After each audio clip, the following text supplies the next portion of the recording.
आप देख रहे हैं इंडिया पब्लिक खबर और मैं हूं आपके साथ अर्जिता।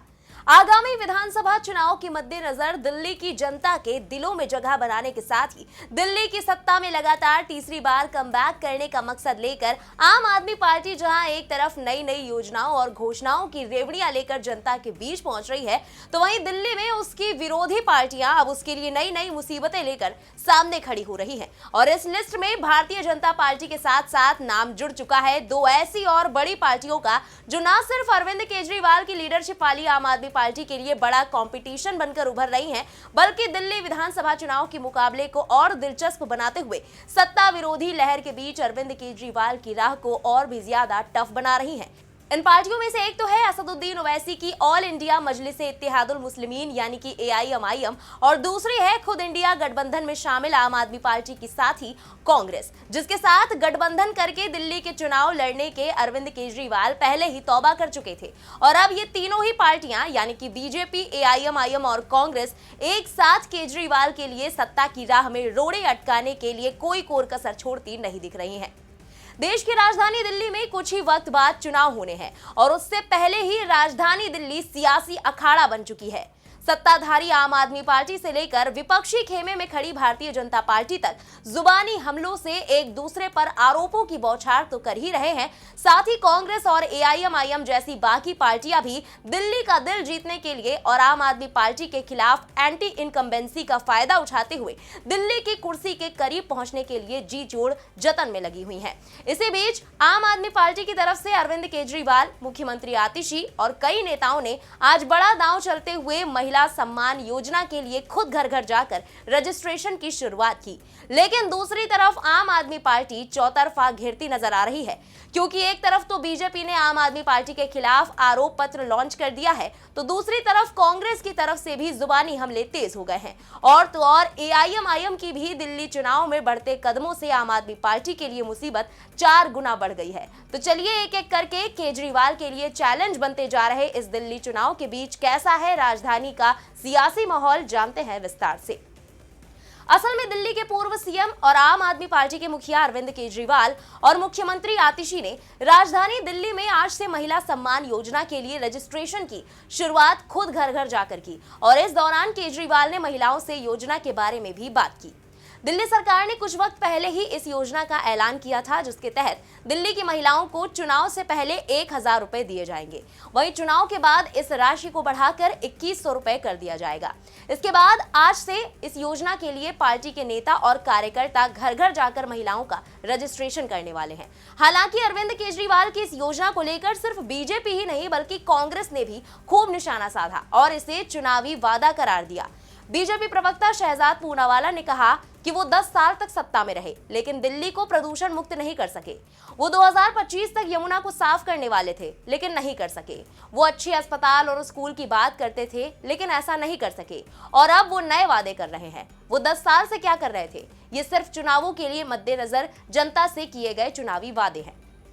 वहीं बीजेपी सांसद कमलजीत सहरावत ने आम आदमी पार्टी पर हमला बोलते हुए कहा कि पिछले 10 सालों में आम आदमी पार्टी ने दिल्ली के जो हालात बना दिए हैं उससे हमसे ज्यादा जनता चुनाव के लिए आतुर है। आज की स्थिति में दिल्ली की जनता अपने को ठगा हुआ महसूस कर रही है। वो चुनाव में अपना जवाब देंगे। आपकी महिला सम्मान योजना और संजीवनी योजना पर उन्होंने कहा कि पंजाब में 2.5 साल पहले इन्हीं वादों पर इनकी सरकार बनी थी। आज तक कोई राशि नहीं दी गई। केजरीवाल सरकार झूठ बोलने वाली सरकार है जो महिला सम्मान की बात करते हैं। जब अपने घर में राज्यसभा सांसद अपनी पार्टी की कार्यकर्ता का सम्मान नहीं कर पाए तो दिल्ली की बहनों का क्या सम्मान करेंगे? वहीं इससे पहले दिल्ली विधानसभा में नेता प्रतिपक्ष विजेंद्र गुप्ता ने भी केजरीवाल की इस स्कीम पर सवाल उठाते हुए कहा था कि अरविंद केजरीवाल बौखला गए हैं। उन्होंने पिछले 10 सालों में महिलाओं के लिए कुछ नहीं किया। अब वो झूठ बोल रहे हैं और महिलाओं की भावनाओं से खिलवाड़ कर रहे हैं। अगर उन्हें वाकई में महिलाओं के लिए कुछ करना था तो उनके पास 10 साल थे। अब वो महिलाओं के साथ धोखा क्यों कर रहे हैं? दिल्ली की एकमात्र समस्या अरविंद केजरीवाल है। वहीं दूसरी तरफ कांग्रेस के वरिष्ठ नेता संदीप दीक्षित ने भी केजरीवाल पर इस योजना को लेकर तीखा हमला करते हुए कहा कि जहां तक उनकी महिला सम्मान योजना का सवाल है, उन्होंने इसे पहले क्यों नहीं किया? उन्होंने 2 साल पहले पंजाब में वादा किया था लेकिन 1 रुपया भी नहीं दिया, तो जनता उन पर भरोसा क्यों करे? उन्होंने संजीवनी योजना की भी घोषणा की है। मेरे अनुमान के मुताबिक इस पर 22 से 24,000 से 32,000 करोड़ रुपए सालाना खर्च होंगे। दिल्ली सरकार के पास इतना पैसा नहीं है, इसलिए वो योजनाएं केवल जनता को झांसा देने के लिए हैं। यही नहीं, इससे पहले संदीप दीक्षित ने सुप्रीम कोर्ट की जमानत शर्तों का हवाला देते हुए यह भी दावा किया था कि आम आदमी पार्टी के मुखिया अरविंद केजरीवाल दिल्ली के मुख्यमंत्री दोबारा नहीं बन सकते। उधर बीजेपी नेता तरुण चुघ ने संदीप दीक्षित के बयान पर प्रतिक्रिया देते हुए कहा कि इंडी गठबंधन का भानुमति का कुनबा बिखर चुका है, देश की जनता उन्हें स्वीकार नहीं करेगी। दिल्ली में विकास के नाम पर ठेंगा दिखाने वाले अरविंद केजरीवाल को दिल्ली की जनता घर बैठाने वाली है। अरविंद केजरीवाल मुख्यमंत्री तो नहीं बन सकते, लेकिन उनकी पार्टी इस नारे के साथ आगे बढ़ रही है जो दुनिया का सबसे बड़ा झूठ है। लेकिन इसी बीच आम आदमी पार्टी की भौहें तब और तन गईं जब बीजेपी ने एक कदम और आगे निकलते हुए अरविंद केजरीवाल के खिलाफ आरोप पत्र निकाल दिया। असल में दिल्ली विधानसभा चुनाव से पहले बीजेपी की दिल्ली इकाई ने एक आरोप पत्र समिति बनाई थी, जिसने सत्तारूढ़ आम आदमी पार्टी के विधायकों की कथित विफलताओं को गिनाते हुए विस्तृत रिपोर्ट जारी की है, जिसको आज बीजेपी के दिल्ली प्रदेश अध्यक्ष वीरेंद्र सचदेवा के साथ बीजेपी सांसद अनुराग ठाकुर ने जारी किया और केजरीवाल पर राजधानी को घोटालों के माध्यम से भ्रष्टाचार की प्रयोगशाला बनाने का आरोप लगाया। हालांकि बीजेपी के आरोप पत्र का जवाब देते हुए अरविंद केजरीवाल ने पलटवार करके कहा कि बीजेपी के पास चुनाव लड़ने का कोई एजेंडा नहीं है। वो लोग दिल्ली वालों को बताएं कि उन्होंने दिल्ली वालों के लिए 5 सालों में क्या काम किया। आपने दिल्ली वालों के लिए बिजली, पानी, महिलाओं का सफर, सड़कें और अन्य काफी काम किए। इन लोगों ने क्या काम किया? पूरे दिल्ली की कानून व्यवस्था चरमराई हुई है, इन्होंने कोई काम नहीं किया। अब चुनाव में आए हैं तो मेरे खिलाफ आरोप पत्र जारी कर रहे हैं। इनके पास कोई सीएम का चेहरा नहीं है। इससे पहले अरविंद केजरीवाल ने अपनी एक्स पोस्ट में भी बीजेपी सांसद मनोज तिवारी के एक इंटरव्यू का कुछ हिस्सा शेयर करते हुए कैप्शन में लिखा था कि आज किसी ने मुझे बीजेपी के एक सीनियर नेता का ये वीडियो भेजा। आने वाले दिल्ली चुनाव का ये इनका संकल्प पत्र है, ये इनका मैनिफेस्टो है, ये इनकी गारंटी है कि जो केजरीवाल दे रहा है हम उसका 5 गुना देंगे। आपकी 20 राज्यों में सरकार है, वहां 5 गुना नहीं तो कम से कम जो हम दिल्ली में दे रहे हैं उसका आधा ही दे दो।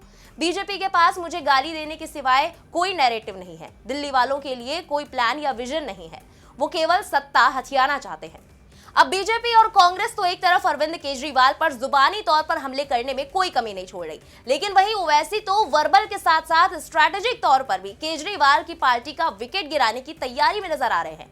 दरअसल एआईएमआईएम इस बार दिल्ली विधानसभा चुनाव में अपनी किस्मत आजमाते हुए पहली बार दिल्ली की 70 विधानसभा सीटों में कम से कम 10 सीटों पर अपने उम्मीदवार उतारने की तैयारी कर रही है।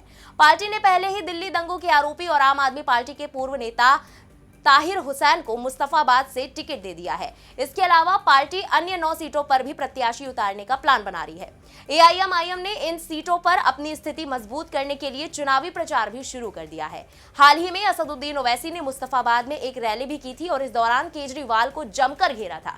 उन्होंने कहा था कि पूरे भारत में केजरीवाल से बड़ा फिरका परस्त कोई नहीं। यही नहीं, ओवैसी ने आगे कहा कि पीएम मोदी का अगर कोई हकीकी भाई है तो उसका नाम अरविंद केजरीवाल है। ये दोनों एक ही सिक्के के 2 पहलू हैं।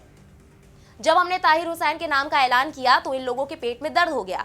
ये वही लोग हैं जो ताहिर हुसैन की छत पर बैठकर खाना खाते थे।